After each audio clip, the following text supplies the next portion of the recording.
Hey folks, Dr. Shawn Baker here. Let me talk to you today about something known as either ultra-processed or hyper-processed food. Some people say they're completely harmless. Some people say they're the bane of the existence. Some people think we should make them illegal. I certainly think they have a significant role in our health crisis, our chronic disease crisis, and our obesity crisis. And I think there's a lot of evidence that would point to that. In today's video, we're going to talk about some of that stuff, about some of the things we should pay attention to, maybe some claims that can't be substantiated. Stick around to the end and I'll give you my kind of overall thought on this type of thing. So the definition of a hyper-processed or ultra-processed food is any food that's bought in a store prepackaged that has undergone extensive refining to the point that its textures, flavors, and nutrition are significantly altered. While these products offer convenience and long shelf life in the busy modern world, their benefits come with a significant cost. They often contain high amounts of sugars, oils, fillers, soy, other hormone-disrupting potentially substances. These combined can put you at risk.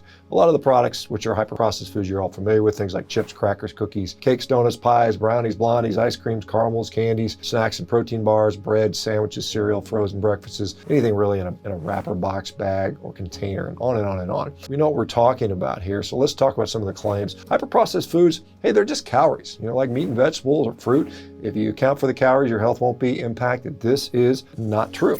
We know that hyper-processed foods have been studied for years, and the studies don't show them in a very particularly good light. Well, the next time you think about reaching for a bag of chips or some pretzels, maybe you might want to think again. A just published study, is revealing the serious consequences of eating so-called ultra-processed foods. Hyper-processed food consumption is shown to be directly correlated to heart disease.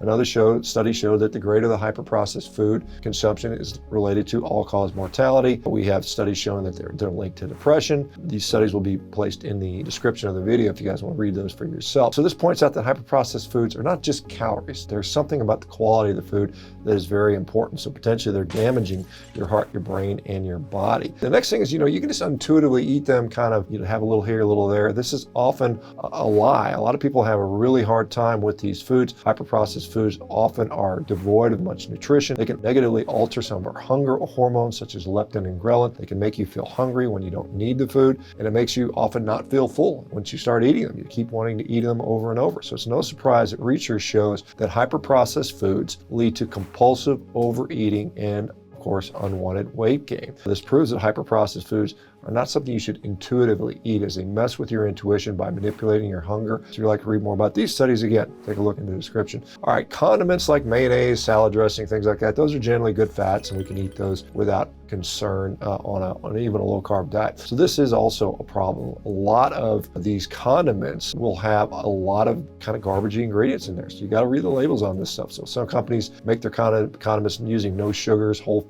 food fats like avocado oil or egg yolks. These things include companies like Primal Kitchen or Chosen Foods. These condiments are less likely to lead to problems for you. But most manufacturers of condiments like Kraft or Heinz, cut their condiments with cheap ingredients, lots of oils, lots of sugars and fillers. These things are probably causing a lot of problem with you. And because you're eating a large amount of these highly processed oils and dousing them on a salad, they can potentially lead to inflammation, which may in turn cause chronic disease. So I would recommend you avoid these seed-based oils for that reason alone. There's no reason to do that. Animal fats taste better.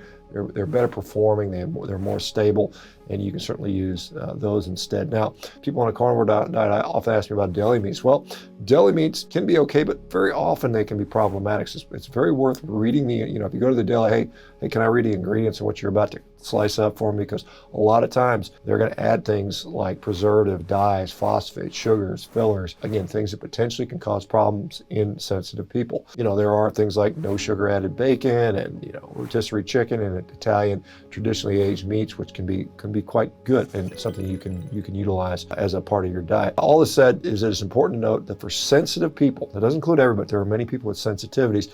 Be careful around aged meats and deli meats, because people healing from autoimmune conditions, people that are histamine intolerant, may have problems with this. If you react negatively to something, even if it says it's healthy, please listen to your body, and you need to avoid that, at least for a period of time, till you may heal some more. At the end of the day, you're going to save so much money by getting good food, good healthy food, that you'll ultimately save money on this. Claim number 5, processed foods are awful. We should completely cut them out of our life and never consume them again. Having it occasionally in a very limited quantity is probably going to be all right for most people. I know that's a controversial topic, particularly as there are many people where that's a really bad idea. But for most people, an occasional thing is not going to be a big issue for the vast majority of people. When I say occasional, we're talking about, you should celebrate your birthday on your birthday. You shouldn't celebrate it for breakfast, lunch, and dinner 7 days a week like most of us do. So again, we talked about some things that are problematic: heart disease, obesity, mental health issues, just all-cause mortality. But being completely paranoid about your food may also drive a lot of anxiety, which can also be unhealthy. Remember, stress also leads to negative issues. So you've got to have some degree of big picture here, generally do the right things. And for times you can try to be very, very, very dialed in for periods of time in your life, but over the long haul, over the period of decades, and there's probably going to be a time we're going to have a piece of cake. I will admit it now, occasionally I'll have a piece of cake, and I don't worry about it, but it's very infrequent. So anyway, do the best you can with that. If you're at a hotel and all I got is some regular old bacon and some eggs in the buffet, go ahead and eat that, because it's better to eat something in many cases. Try to find the highest quality you can, rather than starving and then breaking down and eating something really garbagey. Again, I think these hyper-processed food, these ultra-processed foods, should probably contain